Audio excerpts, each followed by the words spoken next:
যে জুলাই সনদের ব্যাপারে যেহেতু আমরা একমত হয়ে গেছি, এখন এটার বাস্তবায়ন প্রক্রিয়া নিয়ে এই অহেতুক সাংবিধানিক জটিলতা, সাংবিধানিক পদ্ধতি নিয়ে আলোচনাগুলো আমরা মনে করি এটা একটা নতুন জটিলতা তৈরি হচ্ছে এবং মানুষ বিরক্ত হচ্ছে। আমরা বলেছি যে জুলাই সনদের যেহেতু আমরা একমত হয়ে গেছি, একটা গণ অভ্যুত্থান আমাদেরকে এই এখতিয়ার দিয়েছে, সুতরাং এখানে তিনটা জিনিস। একটা দলের পক্ষ থেকে বলা হয়েছে যে এটা কনস্টিটিউশন অর্ডার আমরা দিতে পারে, আমাদের প্রধান উপদেষ্টা রাষ্ট্রপতির মাধ্যমে একটা সংবিধান আদেশ দিতে পারেন, কারণ অভ্যুত্থানের মধ্য দিয়ে আমরা দুইটা ক্ষমতা পেয়েছি, একটা হচ্ছে সংশোধনের ক্ষমতা আর একটা হচ্ছে রাষ্ট্র শাসনের ক্ষমতা। এই দুইটা ক্ষমতা পাওয়ার পরে আবার নতুন করে কেন এখতিয়ার লাগবে? আমরা এই এখতিয়ারের ভিত্তিতেই কিন্তু আজকে এই ঐকমত্য কমিশনে এত আলোচনাগুলো করছি। আমাদের এখতিয়ার কি? সংবিধান নিয়ে কেন আমরা আলোচনা করছি?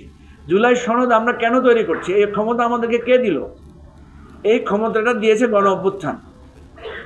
এখন ক্ষমতা দেওয়ার পর ক্ষমতা কি সে নিজেই নিজের উপর নিয়েছে? নেয় নাই।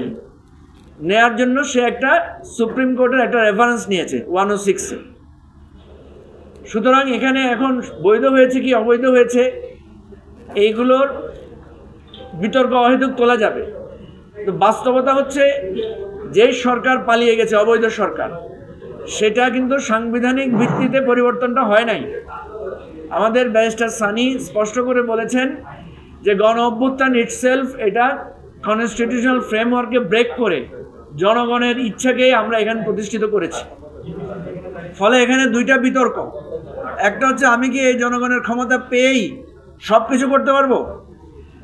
আবার একটা প্রশ্ন হচ্ছে আমরা যা করছি সেটা সাংবিধানিকভাবে স্বীকৃত হচ্ছে কিনা, বৈধ হচ্ছে কিনা।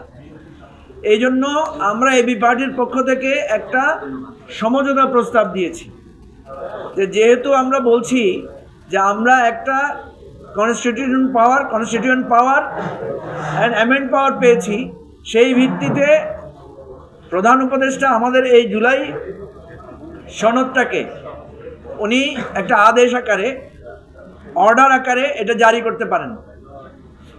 এখন এটা জারি করে এরপরে আপনার এটা বাস্তবায়নের জন্য সকলের একটা মতামত নেওয়ার জন্য একটা গণভোট নিতে পারেন, এবং গণভোট আমাদের নির্বাচন কমিশন গণভোট করার এখতিয়ার নাই। কিন্তু ওনারা যেই জুলাই সনদের বাস্তবায়নের প্রক্রিয়াটা নেবেন, এটার জন্য ওনারা সুপ্রিম কোর্টের অ্যাপিলেট ডিভিশনের 106-এর মধ্যে দিয়ে একটা মতামত নিতে পারে। এই তিনটা নিলে সব কিছু এসে যাবে। একটা হচ্ছে যে আমরা সংবিধান পরিবর্তন করতে পারি কি না, এই প্রশ্নটা যেটা এসেছে, আমরা বলছি যে সংবিধান পরিবর্তন করতে পারি আমরা, কিন্তু এটা আমরা বলছি ফাইনালি জনগণ যদি একমত থাকে। সুতরাং ওই জনগণ একমত আছে কিনা সেটার জন্য আমরা গণভোটের মাধ্যমে মতামত নেব। আর আইনি বৈধতার ব্যাপারটা আমরা সুপ্রিম কোর্ট থেকে রেফারেন্স নেব। তাহলে যেটা হচ্ছে যে এটা একটা ভিত্তি মজবুত হচ্ছে। প্রকৃত অর্থে সাংবিধানিক বিতর্ক তুলে এখানে একটা আমরা দেখলাম যে কিছু কিছু দল এখানে কনস্টিটিউশন এক্সপার্টাইজ প্র্যাকটিস করার জন্য নানা ধরনের কথা তুলছেন। আলটিমেটলি সংকটটা কিন্তু সাংবিধানিক না, কারণ শেখ হাসিনা একটা রাজনৈতিক সংকট তৈরি করেছিল, সেটা আমরা সাংবিধানিকভাবে নির্বাচনের মধ্যে দিয়ে সমাধান করার বহুবার প্রস্তাব দিয়েছিলাম, চেষ্টা করেছিলাম, হয় নাই। ফলে একটা গণ অভ্যুত্থানের মধ্যে দিয়ে সমাধান এসেছে। আমি আজকে আমাদের পক্ষ থেকে স্পষ্ট করে বলেছি, যদি আপনারা এই সমস্ত কনস্টিটিউশনাল বিতর্ক তুলে জুলাই সনদ বাস্তবায়নকে সংকট তৈরি করেন, তাহলে কিন্তু আরেকটা গণ অভ্যুত্থান অনিবার্য হয়ে পড়বে। এবং এরপর যে গণ অভ্যুত্থান হবে, গণ অভ্যুত্থান যেটা হবে, তখন কিন্তু হেলিকপ্টার 5-7টা লাগবে।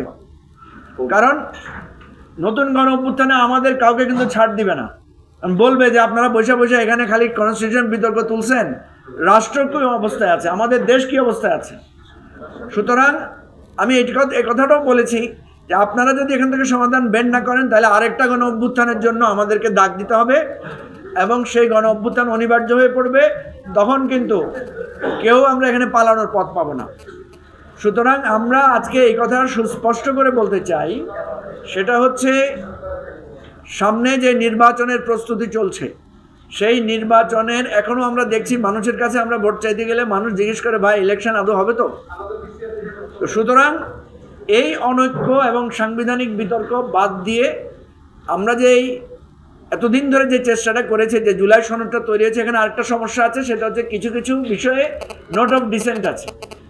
সেজন্য আমরা স্পেশালি বিএনপিকে অনুরোধ করেছি যে আসেন আমরা একটা সমঝোতায় আসি।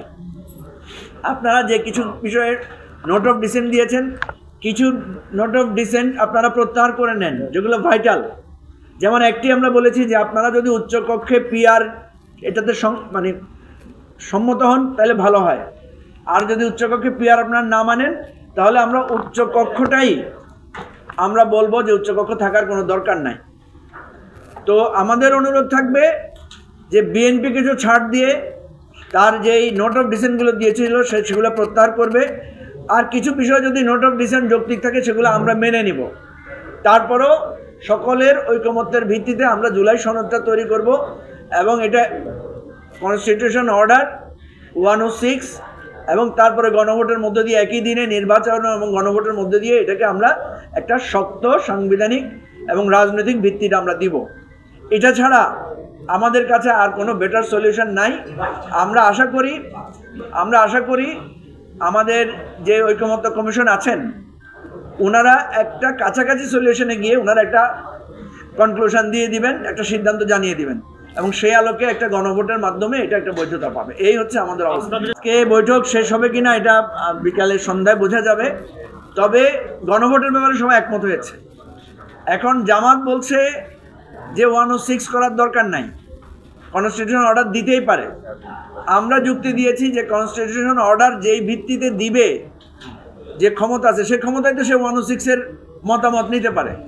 আর 106-এর কাছে তো আমরা ভেঙে ভেঙে মতামত নিচ্ছি না, আমরা সরাসরি নিচ্ছি যে আমরা এইটার জন্য একটা গণভোট করতে চাই। সুপ্রিম কোর্টের অ্যাপিলেট ডিভিশন এ ব্যাপারে মতামত কি, সুপ্রিম কোর্ট তো কোনো রায় দিবে না, জাস্ট একটা মতামত দিবে। সুতরাং আমরা মনে করি যে যারা 106-এর পক্ষে আছেন তারাও এখানে অ্যাকোমোডেটেড হলেন, আর যারা কনস্টিটিউশন অর্ডার পক্ষে আছেন তারাও অ্যাকোমোডেটেড হলেন। আর ফাইনালি গণভোটের মাধ্যমে রাষ্ট্রের প্রত্যেকটা নাগরিকের অধিকারটাও এখানে কনফার্ম হয়ে গেল। তাহলে কেউ তুলতে পারবে না যে এটা যে পিপলস উইল এখানে রিফ্লেক্ট করছে না, সেই প্রশ্নটা কেউ আর দ্বিতীয় করে তুলতে পারবে না। এটা হচ্ছে আমাদের মোটামুটি একটা সমাধানের প্রস্তাব। আমার একটা প্রশ্ন ছিল, হচ্ছে সমঝোতা এবং সমাধান না হলে আরেকটা আশঙ্কার সংখ্যা দেখা দিয়েছে। তো আপনারা প্রত্যেকটা রাজনৈতিক দলগুলো আছে যে আশঙ্কা বা সংখ্যা প্রকাশ করছে আরেকটা গণভোটে, সেক্ষেত্রে আপনাদের রাজনৈতিক দলে বা আপনাদের পূর্ববর্তী কোনো কর্মসূচি বা পরিকল্পনা আছে? আমরা বলেছি যে দেখেন, সম্ভাবনা সৃষ্টি হবে। আমরা বারবার বলছেন যে গণ অভ্যুত্থানকে তো সবাই বৈধ বলছে, গণ অভ্যুত্থানের মধ্য দিয়ে এই সরকারের জন্ম হয়েছে। সুতরাং এখন আপনি সাংবিধানিক বিতর্ক তুলছেন, সুতরাং এই বিতর্ক তুলে তার মানে সংবিধান বৈধ আর এই মানে গণ অভ্যুত্থান বৈধ, তাহলে গণ অভ্যুত্থান তখন অনিবার্য হয়ে পড়বে এবং তখন দেখা যাবে আমরা সবাই বাধ্য হয়ে সেই গণ অভ্যুত্থানের আহ্বানের সাথে সম্পৃক্ত হবে।